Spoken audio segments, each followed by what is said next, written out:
But Asif, you're here. I presume you and Greg would like to talk about a little show called Tulsa King that wrapped up season two Yeah, recently.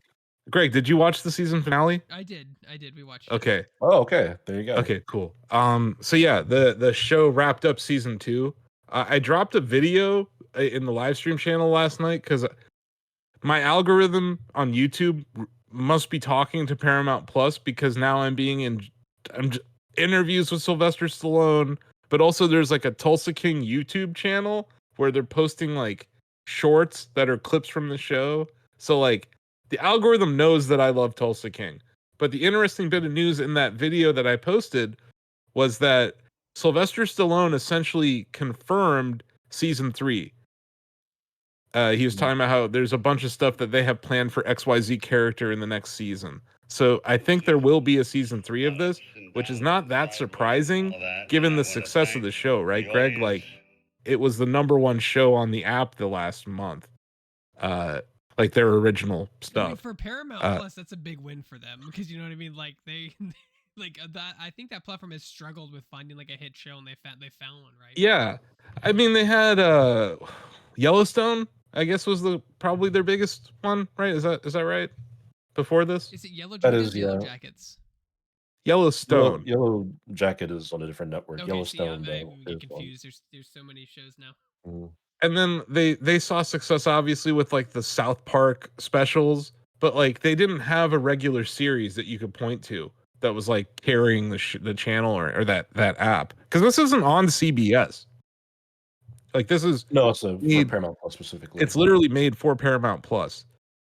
Yeah, and Yellowstone had Kevin Costner. This has, Sylvester Stallone in the Tony Soprano role, and he's killing it. But yeah, we can talk. Let's talk about season 2, Greg. I know you did like kind of a review in progress without a score or anything. But yeah, this season 2, it retcons the end of season 1 almost instantly, right? And it goes into this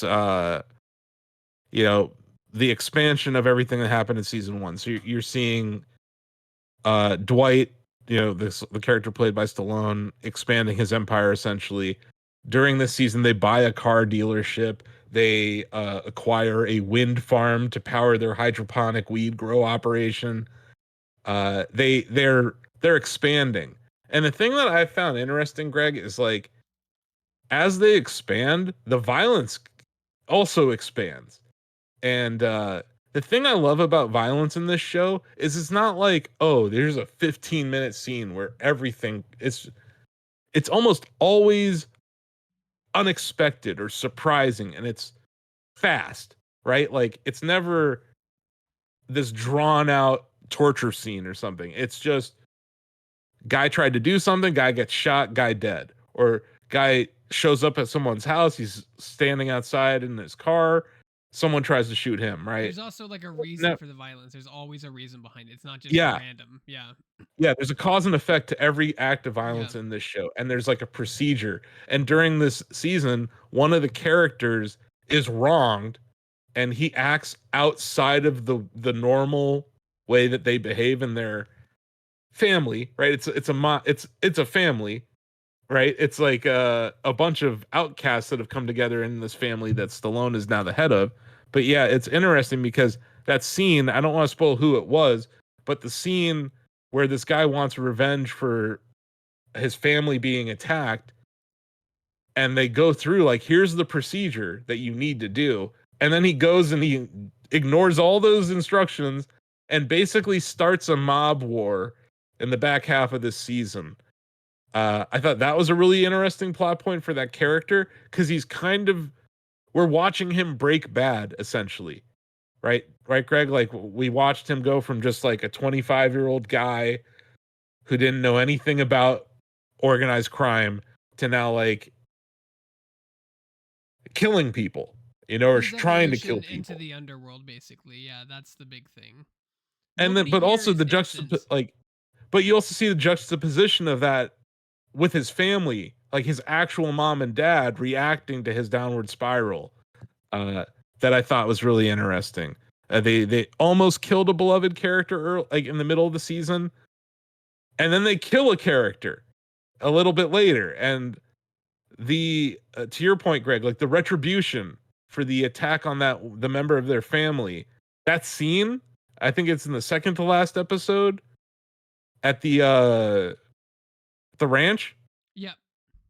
I love that scene, man. It is like that's the example of that's maybe a 3-minute scene, but there's a ton of violence, right? You're seeing throats slit, you're seeing people shot, you're seeing someone maybe take a tomahawk to the forehead. I'll put spoilers on the thing just so people, if they don't want to be spoiled by anything, I'll put the warning on it. But no, yeah, it's yeah. There's the writing too, where like Sylvester Stallone's like, "Oh, you didn't kill him, good." Like, Yeah. it's like, oh, shit. It's like, He has so many one-liners. yeah. He has so many one-liners this season that are just excellent. Yeah, and like I said, I'm dancing around topics because I don't want to spoil it. I really do recommend watching this show.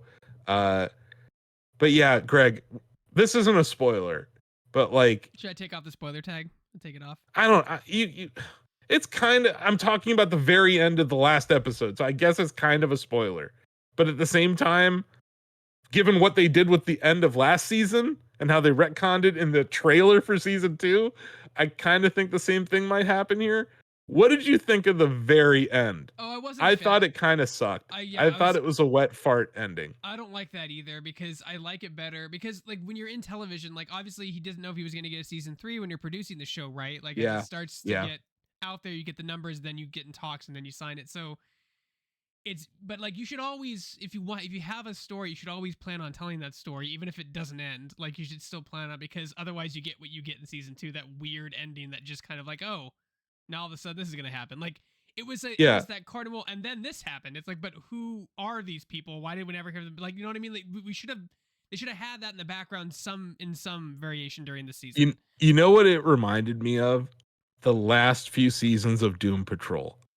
Oh, where it was like the last episode of those seasons, something weird happened, Donovan, and oh no, we don't know if blah blah blah. It's like, will they, won't they, who cares? It's like who knows? Like nobody knows. I hate endings like that.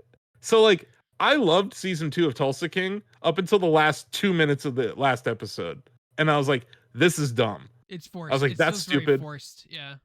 And rushed. Like, we don't know why that happened. We don't know who's behind that. Like and it's intentionally ambiguous. I don't like that. And it's like it's echoes the first season too, because it's very similar. He had that speech at the bar in front of his crew, and then he goes outside and he got arrested in season 1. And then you saw it in the trailer, Donovan. He gets out. He gets out of it in like the first 3 episodes of season 2. So now it's like, what stupid thing happened at the end of season 2 that they're going to retcon in the trailer for season 3 is now my question. But I thought all the violence. That was the problem. Everything was resolved. So like, I Dude, mean, I love how they resolved I wouldn't say it's completely resolved, but the conflict with New York and the conflict. She was like, oh my god! Like when she loved it. She got caught off guard on that a lot. Yeah, that goes back to my point though. Like the suddenness of the violence in the show is so good. Like, I'm not spoiling anything saying that. It's just like it catches you off guard because you're never like, oh yeah, that guy's gonna get shot. No, like you're thinking like, oh, they're gonna sit down and talk, or that guy's just driving off to go to work. Like there are all these innocuous situations where horribly violent things happen all of a sudden that I think is like what makes this show so goddamn entertaining to me. And it's also well written. Like, I think the actual plot lines and how they interweave and how they're bringing characters in and out have all been great. The stuff that went on with Armand this season, like, I thought that was actually a cool character driven kind of story. And he has, this guy needs an opportunity at redemption, right? And he's like, down and out, he's an alcoholic, like all these things. You want him to have a win, right? Like they do a good job of making you want certain characters to have wins. And the other thing I noticed is like Dwight does not kill anyone. Like he's doing a very good job of not killing people. himself, right? Like he himself isn't doing any of Everything's it. in self-defense, right? That's the big thing. Like that's the big. It's like kill or be killed kind of situation. Like that's the only time he does it. Yeah. Or But there is one thing that drives me nuts about the show though, and it's a stupid thing, but his daughter had a husband that was just kind of silently written off. Is he dead? No, she just decided to not talk about him anymore, and she lives there now. Like it was just he was written off. I think he was supposed to be killed. Yeah, she moved with her 2 kids. Yeah, with her 2 kids, she moves to Oklahoma, but without her husband, who was mugged in season 1, like beaten severely. That's it. And Nicole was like, he was a pussy. I was like, he was jumped. Like, how the hell? Like, this isn't karate. Why would she say that? I was like, he was jumped in an alleyway. He had no idea what the hell was going on. Like, it was not a. Why would she call him that? Because, he didn't do anything wrong. Left him. I'm like, did she leave him? I'm like, she never said she's getting divorced. They just kind of stopped talking about him as if he doesn't exist anymore. They should have either had him You better watch your damn back, Greg. or had her be a divorcee. I don't know why. Like, because she had 2 kids with the guy. That just bugs me. That really bugs me. I'm like, he doesn't exist anymore. The 2 kids are just there. She doesn't have a father anymore. It's just weird. Well, now I don't want to say what happens to season 2, but like maybe we see him in season 3, Greg. Maybe he's the guy. Like, what if it's a situation? Like, what if it's a situation?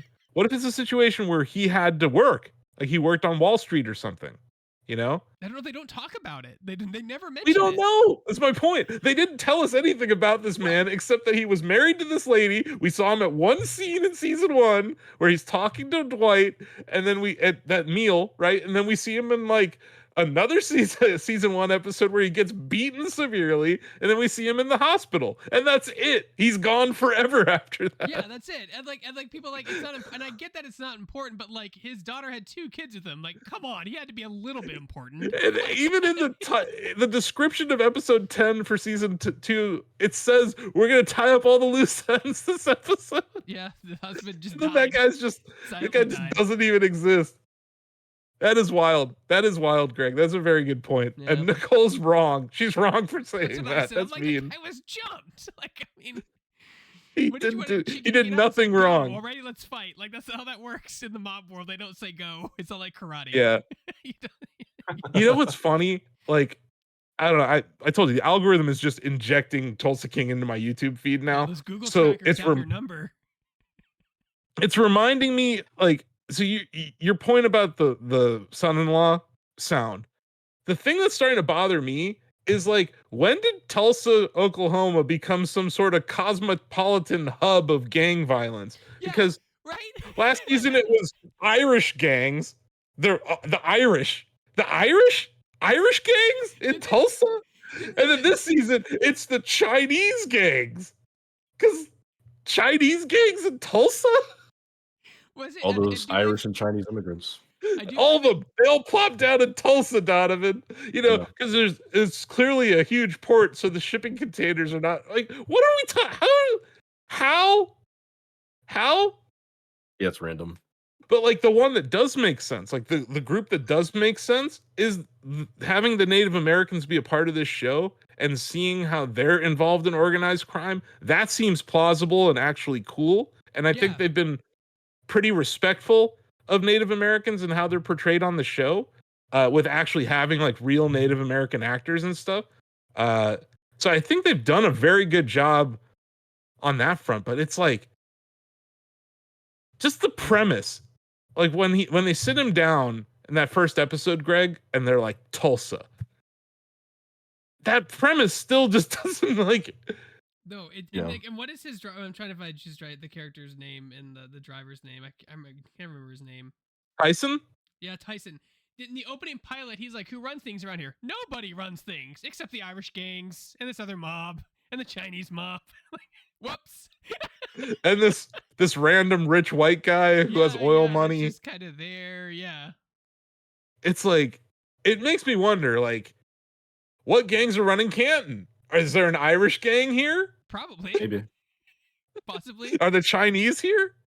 Who's the head of the geese? That's what I want to know. Who's the head family? Who's running the Hood Geese? Yeah. Watch Yeah. that be the But Chinese. you know what? It's conflict, and like I could see it's very mob underworld mentality when someone starts making money to like try to move in on that and get a piece of whatever he's doing. So I totally get that. Like that works for me. But yeah, you're right. Like, why do they give a shit about Tulsa all of a sudden? Like, who cares? Yeah. You're literally one of the mafia families of Manhattan. Yeah, who cares? And you're more worried about this one guy that you sent to Tulsa than you, and like just the fall of that family, right? That's kind of a theme of this season too. Like when they go to that meeting and all they have is fake Ozempic Yeah. for the bargaining table. It's like Yeah. Dwight's like, look, I can do this for you, I can do this for you, I can do this for you. We have all this weed. We can sell you the weed for this price. And the guy from KC is like, here's what we can do. We can help you distribute this. And then the New York representative is like, we have fake Ozempic. Yeah. It's like, you're like, what? But that dynamic, like seeing the fall of that family in New York, like juxtaposed against Dwight's rise, is pretty cool. I don't think this is a spoiler, but at the end, you could say it is or whatever. But like, where he talks about how they're gonna be legit going forward, I thought that was interesting. Like, he's like, you don't have to look over your back anymore, right? Because most of the businesses that they're in, like marijuana is legal in Oklahoma, and they have like legal grow permits and stuff. They have legal And they have like gambling permits. They have a casino in their bar, and their casino, they have a silent partner who's Native American, and the bar is built on Native American land, so their casino is legal, right? All of their business, like their wind farm, is legal. So it's like everyone wants to call him a gangster and a mobster or whatever, but like most of his businesses are legit. Outside of the random killings of people who are trying to kill him, he's trying to go legit. I think is like, it's not really a theme of the season. It's kind of a theme of the show, but it's not ever explicitly said until this most recent episode. So I thought that was interesting. Well, like his weed guy, his white collar crime. So I mean, he steals stuff, and that could have been funding. It's the money they steal money to fund their legitimate business. That's the thing. Oh, I'm not saying that they started legit. I'm saying that he considers them legit now. I thought that was an interesting development. But yeah, like I don't know if I had, like, I'm gonna score this. I'll score this season. Okay, I think it's an 8 out of 10. it's pretty good. It's good, So. but there's some things that happen in it where you're like, nah. Oh, that and ending, yeah, the ending really got -2 points for you, didn't it? That was what it was. I hated it. It's a stupid ending. I was like, this is really fucking dumb. I was like, don't do this again. I understand, but it, like, Don, when you watch Doom Patrol, right? It felt like every season ended that way. Whereas, like, this could be the literal ending of the show, or it's just the ending of the season. And it's just, I don't know. Yeah. The only other show that this reminded me of, Greg, was fucking 24. The end of 24 seasons. I think I remember that. Do you remember, like, Jack got caught by the Chinese somehow. We'll have to wait a whole season to figure out what happens, you know? Like, it's always in the last episode, in the last 5 minutes, something stupid happens, and it's a cliffhanger for a whole off season, right? It did feel like very old TV when they used to do that. Like, they're not, you know what I mean? Like, very old television where everything was nicely done, everything was perfect. Oh, but now this random thing comes out and ruins everything. You're like, wait, what? Like a soap opera. You have a twin brother. Of course he does. Yeah. Of course he has a twin I don't brother. know. Greg, what would you score it if you were to apply a review score? I think the ending sucks, but it's still a 9. Like, they've got interesting character development. If you've ever seen Oscar, have you ever seen Oscar? It's a comedy that was done in the late 80s with Sylvester Stallone where he plays a gangster, and the entire place takes place at a house. It's based off a play. And it's his daughter wants to marry an accountant or something, and like there's a big misconception that he's here to do the books or like get them in trouble, so like, you know, shenanigans. But it's funny because he plays the same character, so which is basically a mobster in that movie too. So he's playing the same character, which is great, and he has the same mannerisms and the same thing, which is great. I mean, so if anyone has not seen that movie, you should see it. Oscar. It's a really funny, lesser known Stallone movie made in late 80s. That's true, but I'll give it a 9. I think it's great. I like the characters. I like the writing. I like how it's a drama. Like, it's been a while since I've just seen a drama. It's very, very low budget, very low budget. which I can appreciate too. You know, just they're here to tell a story, because if you can, you're here to tell a story and you told a story, which is kind of cool. And I'm hoping to see more of the FBI, because whenever he interacts with law enforcement, it's always funny. Like, never heard of. And then yeah. Oh no, he is not a rat. I love how he's like, I will never rat on people, even though he's like in a position where he could.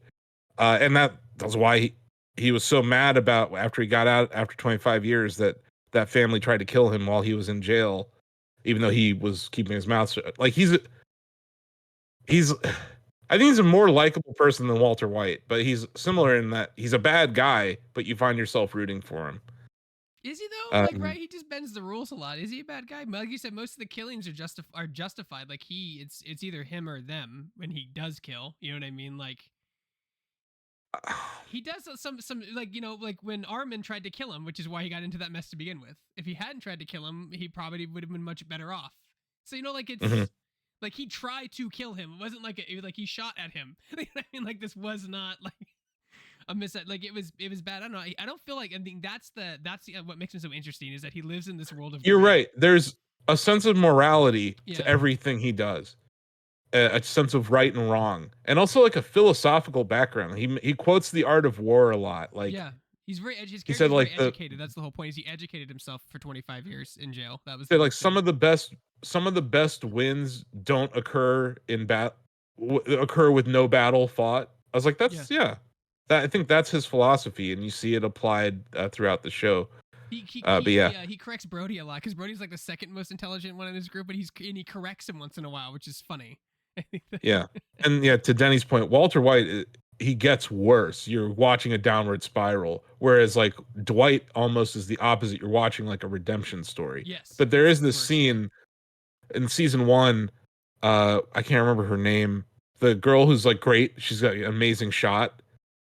She goes off on him because she's like, "You're ruining my life. Like, you've ruined my life, and I want an apology." And he apologizes to her, like at the gun range. So you're right. He has morality, where Walter White's morality evaporates pretty much into probably by the end of season 2. Oh yeah, it just gets worse and worse and worse. It's a downward. And then by the end of season, was it 5 or 6? He's a bad person. Yeah, this one is Dwight's very professional. Like in all, I mean, he's just very professional. He keeps it professional. He's an industrialist. Yes. Yeah. They're like, "What's an industrialist?" He's like, "That's why I'm calling myself that. No one knows." But yeah, real quick, I do want to mention the other thing I watched, because I'm your comedy, sports, and music correspondent.